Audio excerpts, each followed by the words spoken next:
Scene dimulai di kota JR, di mana para bis liar yang menyerang kota secara membabi buta menghancurkan semua yang dilewatinya. Seorang gadis bernama Xiao Ai terlihat berlari sangat khawatir seolah-olah sedang memikirkan sesuatu. Kemudian seorang bapak-bapak memperingatkannya untuk tidak berlari ke arah sana dikarenakan para monster sedang menuju ke lokasi yang menjadi tujuan Xiao Ai. Ternyata gadis itu mengkhawatirkan Kizai.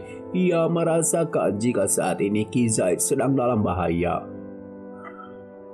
Dan benar saja, Kizai yang sedang bersembunyi di bawah reruntuhan dihampiri oleh bis singa. Auman si singa membuat Kizai kecil menangis. Kemudian Xiao Ai datang untuk menyelamatkan Kizai. Ia memukul si singa itu dengan garpu. Sontak, pukulan itu membuat perhatian si singa teralihkan dan mulai menatap Xiao Ai. Xiao Ai lalu memasang kuda-kuda dan berteriak agar Kizai segera lari dari tempat ini. Kizai pun terus menangis dan si singa menerkam Xiao Ai dengan taring-taring tajamnya.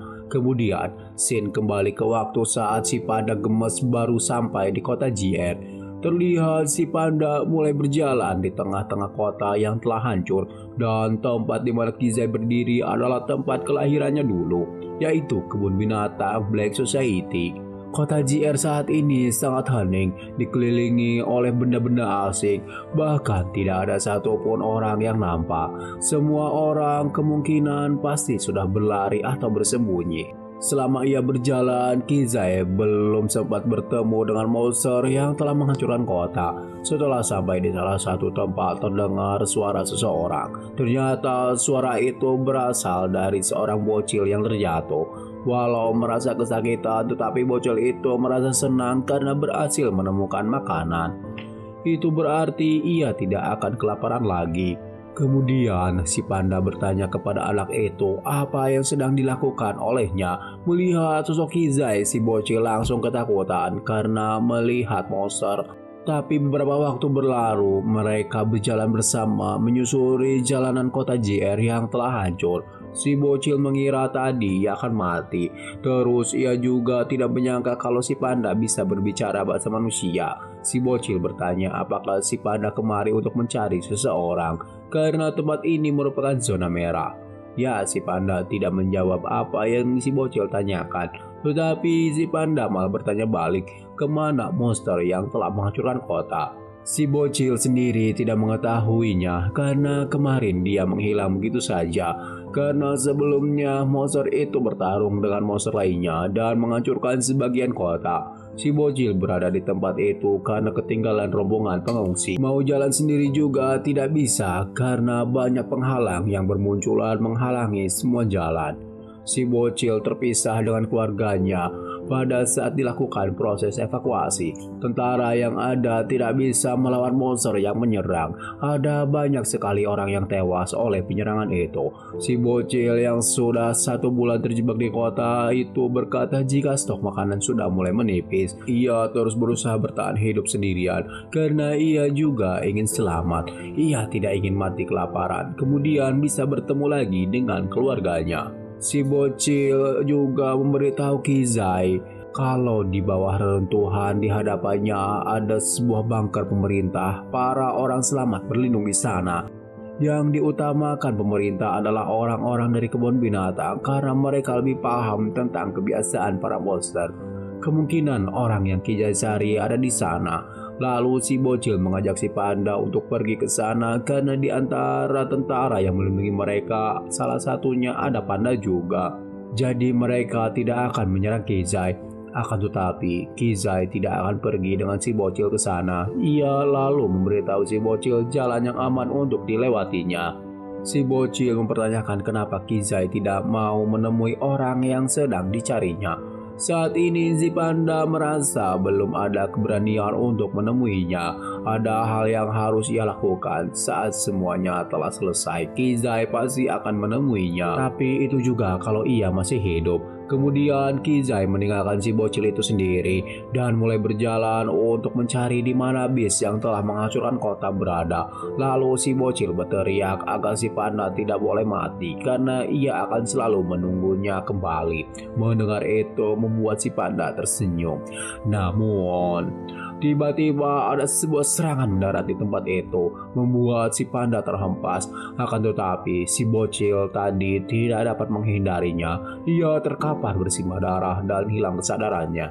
Melihat itu, si panda langsung bergegas pergi menghampirinya. Kemudian ia memberikan lem esensi kepada si bocil untuk menyembuhkan luka-lukanya. Dan benar saja, dalam sekejap si bocil langsung pulih kembali. Lalu dari dalam tanah keluarlah sosok beast yang selama ini Kizai cari.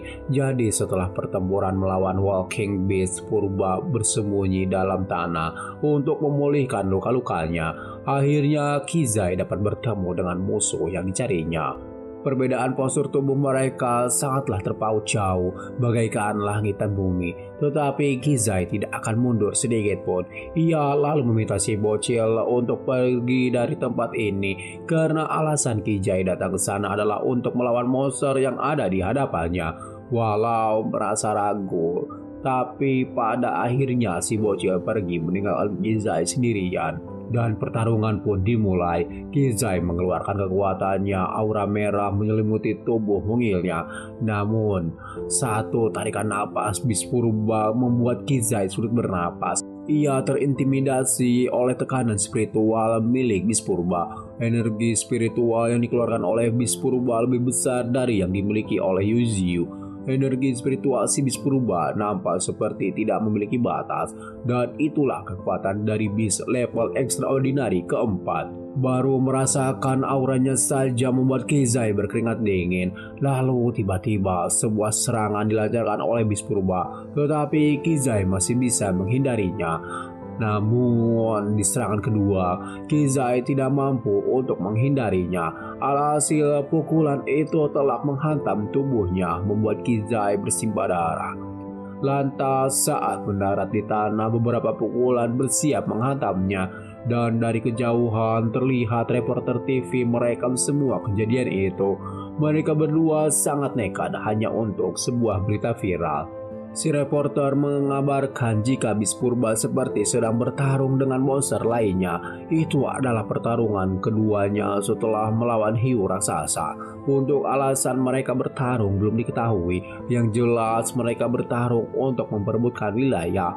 Lalu kamera menangkap sosok musuh Beast purba yang tidak lain dan tidak bukan adalah Kizai. Kemudian berita itu tersebar hampir ke seluruh daratan Cina. Para penonton beranggapan jika pemerintahlah yang mengutus Iron Eating Beast atau si panda. Kemudian di salah satu camp pengungsian terlihat seorang gadis bersama dengan panda lainnya. Tetapi badannya cukup besar, mungkin 4 kali dari ukuran Kizai. Si panda itu nampak terluka seperti telah mengalami pertarungan yang hebat. Sedangkan warga lainnya merasa ragu kalau Kizai tidak akan mampu mengalahkan Beast purba. Dilihat dari ukuran tubuhnya saja sudah berbeda sangat jauh. Salah seorang warga ngebacot jika pemerintah hanya mengirimkan bala bantuan seorang diri itu juga sangat kecil, seperti sedang bermain-main. Yang padahal Kizai datang ke sana atas keinginannya untuk melindungi manusia. Walau ia tahu jika kekuatannya tidak sebanding, tetapi Kizai tidak menyerah begitu saja. Di tempat lain, seorang bapak dan seorang gadis yang bernama Xiao Ai menonton berita ini juga. Ya, dia adalah gadis yang sangat ingin Kizai lindungi. Xiao Ai sendiri sangat mengenalinya. Beast yang sedang bertarung adalah Kizai, sahabatnya sewaktu di kebun binatang. Xiao Ai menangis. Ia merasa Kizai kembali untuk menyelamatkan mereka semua. Kemudian scene kembali ke pertempuran, di mana kali ini Kizai lah yang melancarkan serangan. Ia menyerang dengan cara membuat tubuhnya menjadi bola. Akan tetapi serangan itu tidak berefek apa-apa, hanya seperti gigitan seekor nyamuk.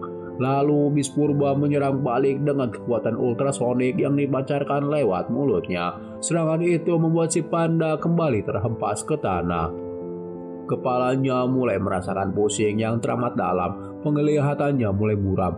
Ditambah ia juga sulit untuk bernapas. Kemudian Kizai terbayang sosok Kyuubi. Ia lalu bertanya-tanya apa yang akan Kyuubi lakukan jika menghadapi situasi seperti sekarang melawan musuh yang jauh lebih kuat darinya. Bagaimana cara untuk mengalahkan musuh yang lebih kuat darinya? Para penonton juga kembali putus asa melihat Kizai yang babak belut. Kizai sendiri merasa kecewa karena lagi dan lagi ia tidak bisa berbuat apa-apa. Scene pun kembali ke masa lalu di mana Kizai sedang berbincang dengan Xiao Ai. Xiao Ai sedang bercerita tentang kota yang sedang mereka tinggali adalah kota yang paling ia cintai. Xiao Ai akan tinggal di sini seumur hidupnya. Tetapi di waktu itu, pada saat harimau besar menyerang Xiao Ai, Kizai malah kabur meninggalkannya dan lari sendirian. Itulah mengapa ia sangat malu untuk bertemu dengan Xiao Ai. Ia membayangkan bagaimana kecewanya Xiao Ai. Jadi saat ini Kizai harus menebus kesalahannya dengan mengalahkan musuh yang akan menghancurkan kota yang Xiao Ai cintai. Boom! Serangan dadakan dilancarkan oleh bis purba. Namun, sembari meminum lab esensi terakhir, Kizai menahan serangan itu hanya dengan satu tangan saja. Ia pun berkata, "Aku akan mengeluarkanmu dari kota ini, dasar monster sialan." Makhluk tidak dikenal ini telah terlahir di benua Australia dan menghancurkan benua itu. Kemudian mengikuti lautan sampai terdampar di Federasi Cina. Makhluk itu menjadi makhluk asing tertinggi yang pernah muncul dalam sejarah. Kemudian terlihat alat-alat tempur Federasi berdatangan. Federasi mengerahkan seluruh kekuatannya untuk melawan balik. Menghadapi makhluk ekstraordinari keempat membuat mereka harus mengerahkan pasukan 5 kali lebih besar daripada saat melawan Yuziu. Ya, seluruh dunia memberi perhatian pada kejadian ini. Seluruh umat manusia berharap Cina sebagai militer terbesar kedua di dunia mampu mengatasi bencana ini. Akan tetapi, yang terjadi 25.000 tentara Cina telah terbunuh, termasuk orang-orang yang tidak punya waktu untuk kabur. Maka jumlah korban tewas saat ini adalah 570.000 orang. Di hari ke-6 jumlah korban mencapai 650.000. Di hari ke-15 710.000 orang. Di hari ke-23 830.000 orang. Sampai saat ini para korban yang terinjak, dimakan dan terbunuh dalam pertarungan mencapai 1,96 juta jiwa. Ekstraordinari keempat adalah makhluk paling berbahaya di dunia saat ini. Kemudian di markas Federasi, salah satu pemimpin di sana merasa heran kenapa ada Iron Knight di sana, yang padahal menurut laporan seluruh pasukan tim 7 telah tewas.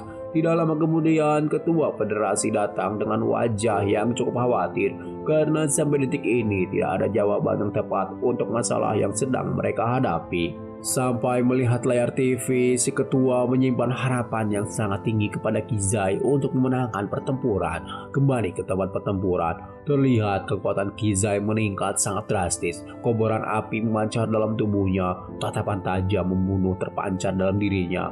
Kizai membayangkan percakapannya bersama Yuziu beberapa hari sebelumnya. Kizai bertanya kepada Master, apakah ada cara untuk meningkatkan kekuatan secara instan ketika melawan musuh yang lebih kuat?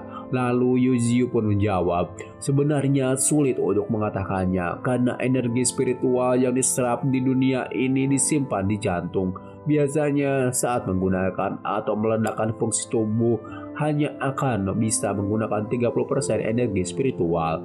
Jika ingin menggunakan 100% kekuatan spiritual yang ada dalam diri kita, maka biarkan energi spiritual mengalir dalam setiap sel di dalam tubuh. Ya, dengan cara itu mungkin seseorang bisa melewati batasan dalam dirinya. Tetapi Yuziu memperingatkan Kizai untuk tidak melakukannya karena hal itu sangat berbahaya. Lalu Shin kembali ke medan pertempuran di mana Kizai tidak mendengarkan peringatan Yuziu.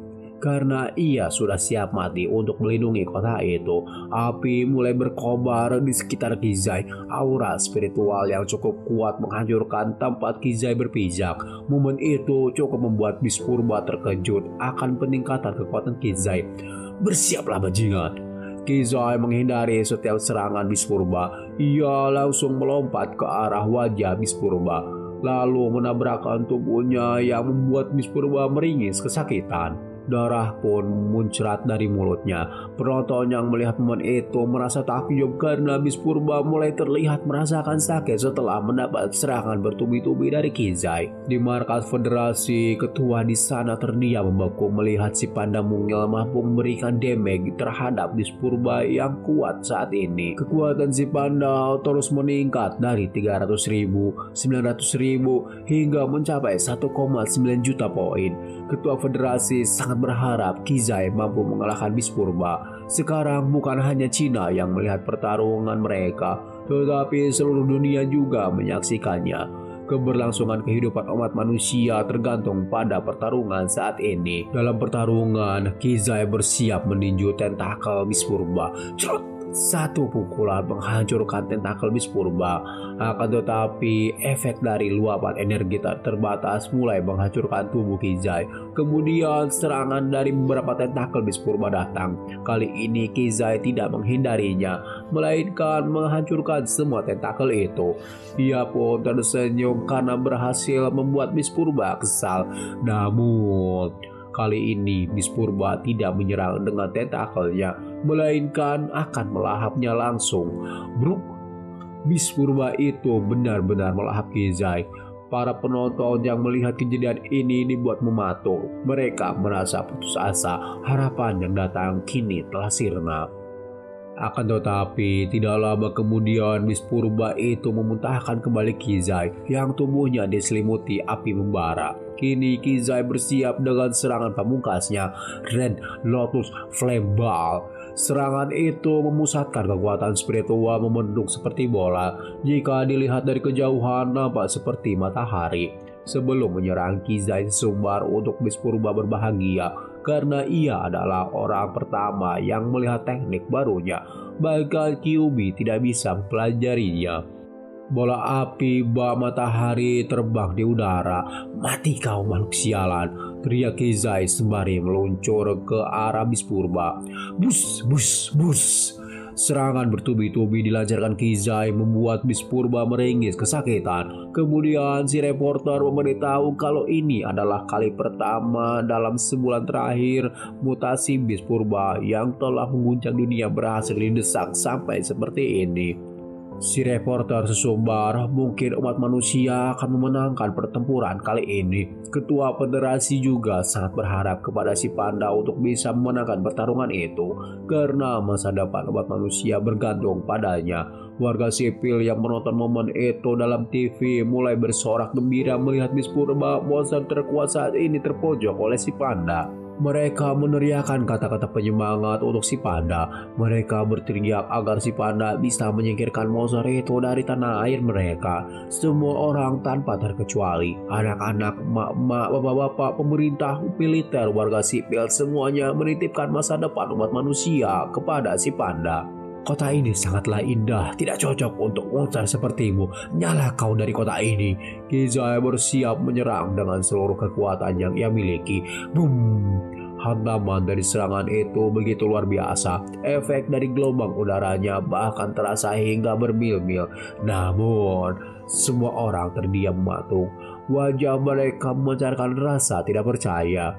Seseorang yang menjadi satu-satunya harapan mereka saat ini telah dikalahkan. Tubuh si panda babak belur, sekujur tubuhnya berlumuran darah. Kembali umat manusia menghadapi keputusasaan karena sudah tidak ada lagi yang bisa mengalahkan monster itu. Ketua federasi pun ikut kecewa seperti yang lain. Tetapi mau gimana lagi, tulang-tulang si panda banyak yang patah. Ia sudah tidak bisa bergerak sama sekali.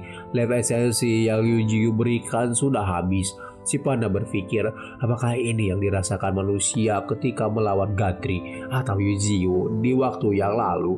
Perasaan putus asa mulai mengalir dalam tubuh si panda. Di tempat yang lain, bocah yang diselamatkan Kizai sebelumnya berlari ke arah reporter. Ia meminta si reporter untuk menyelamatkan Kizai karena ia tidak boleh mati sekarang. Menurut si bocil, panda itu hanya ingin bertemu kembali dengan temannya.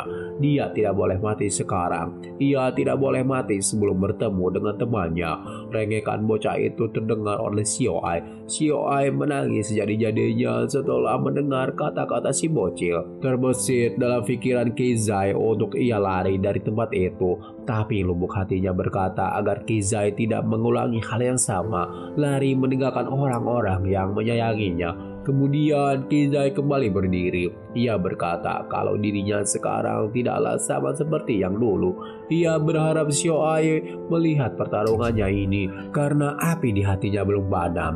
Kali ini ia tidak akan menyerah. Kemudian Kizai berteriak, jika Xiao Ai melihat dan bisa mendengarkannya, ia harus mengetahuinya kalau dirinya sekarang sudah berubah. Ia tidak akan melarikan diri lagi. Ketika kekuatan spiritual bangkit kembali, umat manusia membantai semua jenis makhluk hidup lain agar bisa menahan gelombang mutasi beast. Tapi hari ini 2 tahun setelah kebangkitan energi spiritual, mereka menyaksikan dengan mata kepala mereka sendiri mutasi beast yang dulu umat manusia bantai sedang mempertaruhkan nyawanya untuk melindungi umat manusia.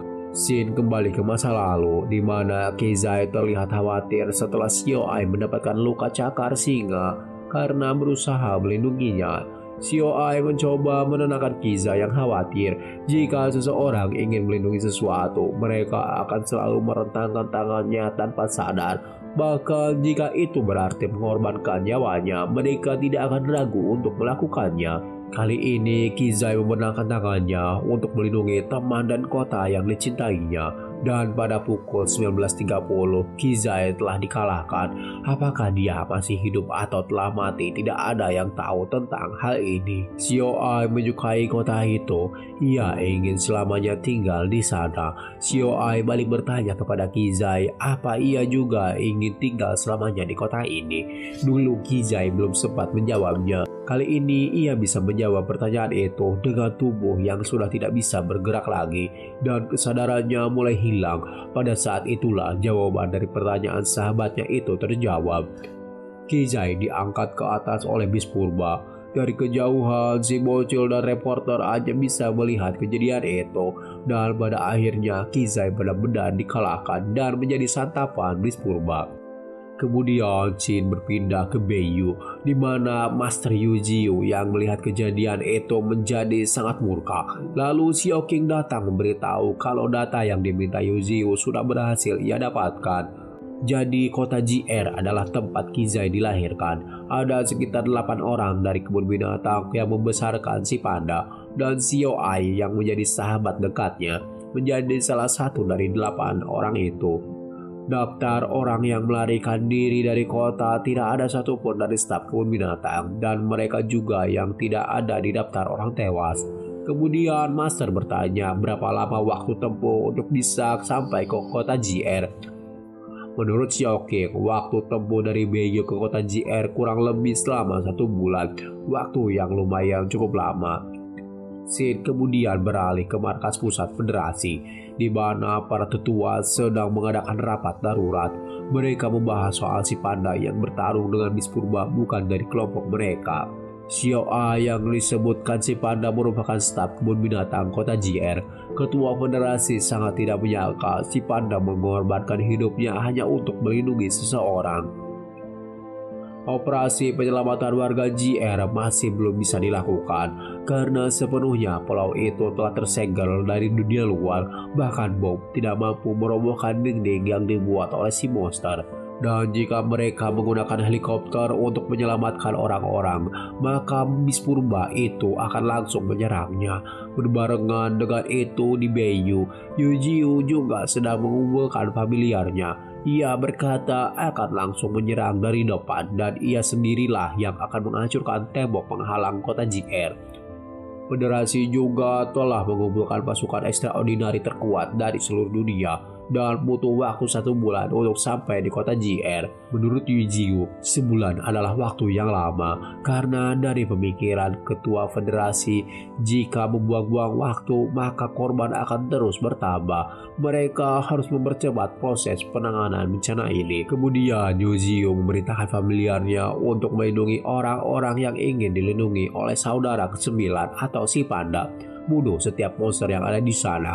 Dan waktu pertempuran dijadwalkan selama 10 hari dari sekarang. Serempak familiar Ryuji berteriak. Mereka sangat bersemangat untuk menjadi bagian dari operasi penyelamatan ini. Di kota GL, Xiao yang nekat ingin membunuh monster itu sendirian dengan senapan Leslie. Si bapak berusaha mencegahnya karena monster itu bukanlah musuh yang bisa dikalahkan oleh senjata api. Xiao sesumbar kalau Kizai saja tidak takut mati untuk melindungi semua orang. Kenapa dirinya harus takut mati? Ya, walaupun ia tidak bisa membunuhnya, setidaknya bisa menembak monster itu dengan senjatanya. Ia merasa lebih baik mati daripada tidak melakukan apapun. Tidak lama kemudian, tanah di sana mulai bergoncang dan si monster mengeluarkan cairan di dalam tubuhnya. Kemudian, dalam sekejap monster itu berubah menjadi kepompong, seperti ia akan berevolusi kembali. Staf Federasi memberi informasi jika bis purba ini muncul di Australia, maka monster itu diberi nama Detraction Beast Australis. Australis makhluk baru yang muncul di Australia, dan ia datang ke pesisir Cina membawa kehancuran. Sebelum mereka melanjutkan perbincangan, salah satu staf federasi memberitahu ada informasi terbaru dari kota JR. Jika bis purba membungkus tubuhnya dengan benang dan ia membungkus dirinya seperti ulat, ia melakukan itu karena ia akan berevolusi. Jika mereka tidak bisa membunuhnya sekarang, maka seluruh dunia benar-benar akan hancur. Lalu dari muntahan bis purba bangkitlah sosok monster yang mungkin sama kuatnya dengan Igris. Mereka meraung-raung seakan-akan sedang menunggu penantang selanjutnya.